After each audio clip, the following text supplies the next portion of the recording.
you saw last night in Bramlage wasn't just a win, it was a response. 2 days of chaos, a program rocked, a locker room hit with the kind of news that can split a team in half. And K-State walked out and punched Baylor straight in the mouth. 90 points, a wire-to-wire statement, and a backcourt that put up 67 like it was a video game.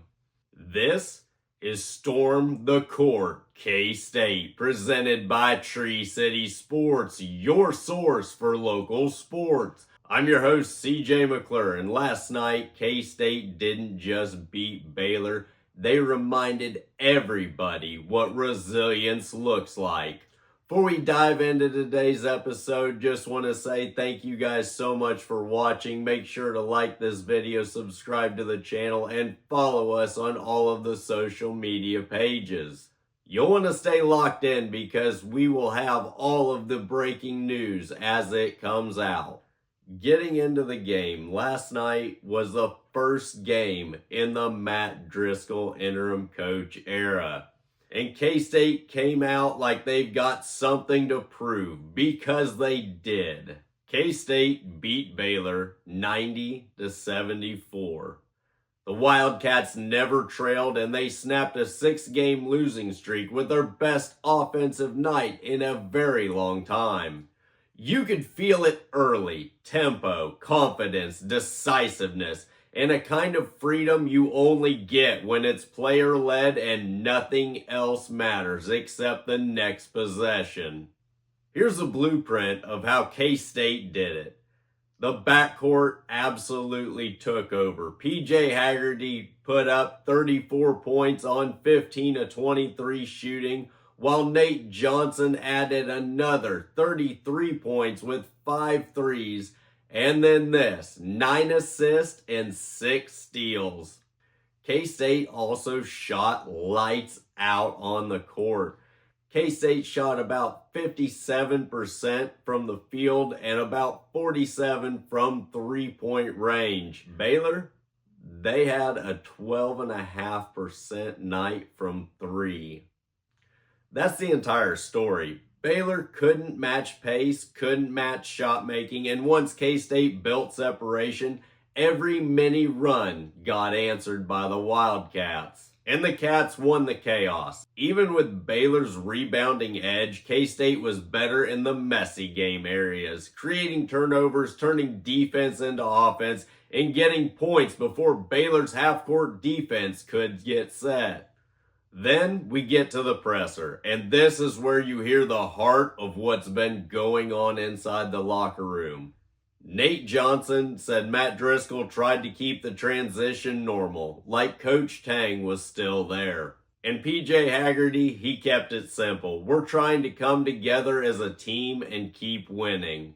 PJ flat out said it's been hard. He talked about loving Coach Tang as a coach, as a person, and said Tang wanted them to be better men, and they'll keep playing to honor him. Nate hit the mental toughness point. A lot of teams could have let what happened tear them down. And then you get the line that tells you exactly why this team didn't fold. Faith. Crazy faith. PJ said the biggest thing he learned from Coach Tang was faith. Crazy faith. And that Tang stuck with it every day, good days or bad. That's the emotional backbone of the night. New coach on the sideline, but the locker room message is still echoing Jerome Tang's message.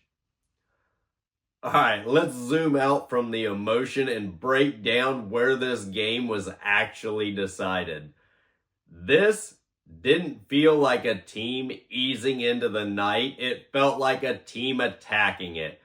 From the jump, Nate Johnson came out aggressive, not probing, not testing the waters, attacking space and letting it fly. That early burst completely flipped the building.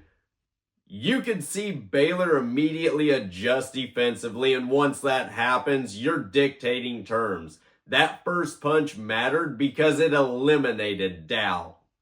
This wasn't about, well, let's see how we respond, and more about, we're setting the tone in this one. Baylor made a run late in the first half. That's a moment where earlier in the season, things might have unraveled.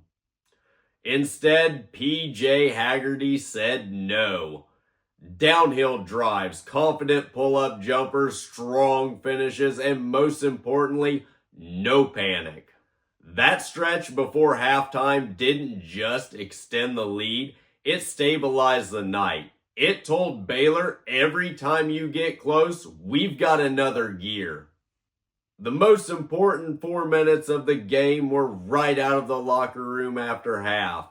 K-State didn't come out flat. They came out ruthless. Ball movement was crisp. Decisions were quick. The energy level jumped, and suddenly the game wasn't hanging in the balance. It was tilting towards the Cats. And even when Baylor made one final push in the second half, K-State didn't blink.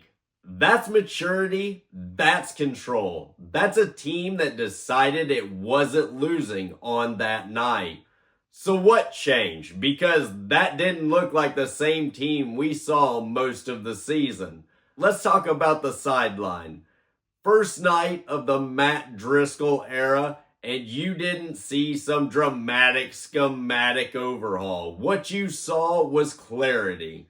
You saw faster decisions. The ball didn't stick. Guys weren't overthinking, and the offense flowed naturally. There was an emphasis on quick reads. Shoot it, move it, or attack it. That's why the rhythm looked different. It wasn't about running wild. It was about eliminating hesitation. And when you eliminate hesitation, confidence follows. And second, Nate took control of this team. You heard it in the presser, you saw it on the floor. More Nate initiating, more responsibility, more leadership. That subtle shift changes spacing, changes how defenses guard you, and frees up scorers to operate without fighting constant pressure. That wasn't random, that was intentional.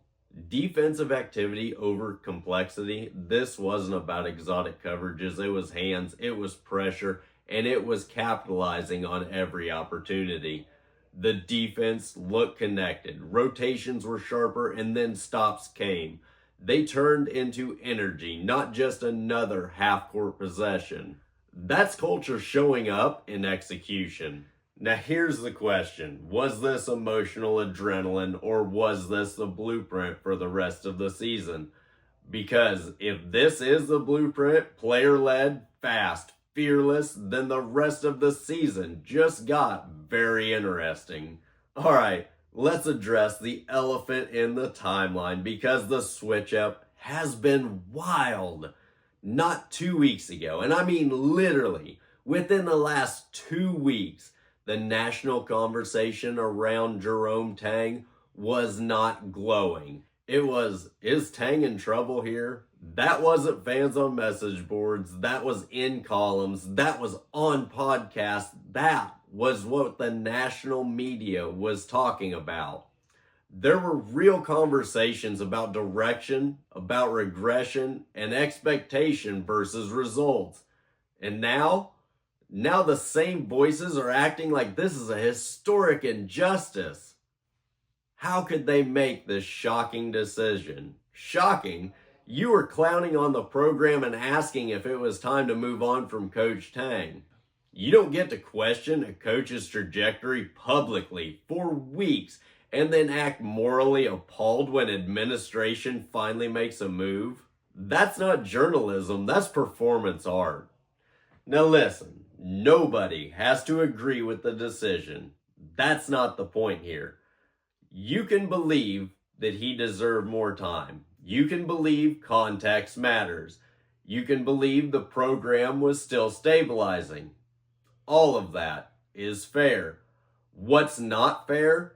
Pretending his seat wasn't on fire before the decision to fire him was made. It absolutely was. The temperature was rising and Everybody knew it. And here's the part that gets me. The loudest voices love to play both sides. When the team struggles, it's content. When change happens, it's outrage.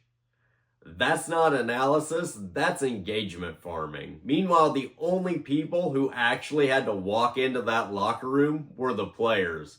And what did they do? They didn't post on social media. They didn't go on podcasts. They didn't play the victim.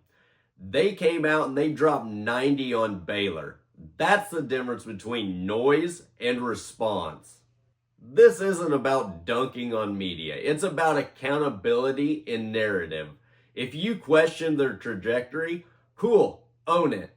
If you think the firing was wrong, cool, own it. But don't pretend the ground didn't shift before the move was made, because anybody paying attention knows that it did. And while everybody is busy arguing in circles, the team just showed you what focus looks like. At the end of the day, this isn't about defending the administration or attacking the media. It's about recognizing that narratives aren't always aligned with reality. And the only thing that actually matters, what happens on the court. And last night, the players on the court said it all. So here's the truth. Tonight doesn't erase the season. It doesn't answer every question about the program, but it proves something huge. This team didn't quit. They didn't splinter, and they didn't walk on the floor feeling sorry for themselves. They played fast, they played together, and they played fearlessly. And if you're K-State, this has to be the blueprint for the rest of the year. Player-led, locked in, no excuses, possession by possession dominance. Before we head out, just want to remind everybody to like this video, subscribe, tell me your thoughts, follow us on all of our social medias, and thank you guys so much for watching. This has been Storm the Court K-State, presented by Tree City Sports, your source for local sports. I'm your host, CJ McClure. Stay locked in because we've got a lot more great content headed your way. And go Cats!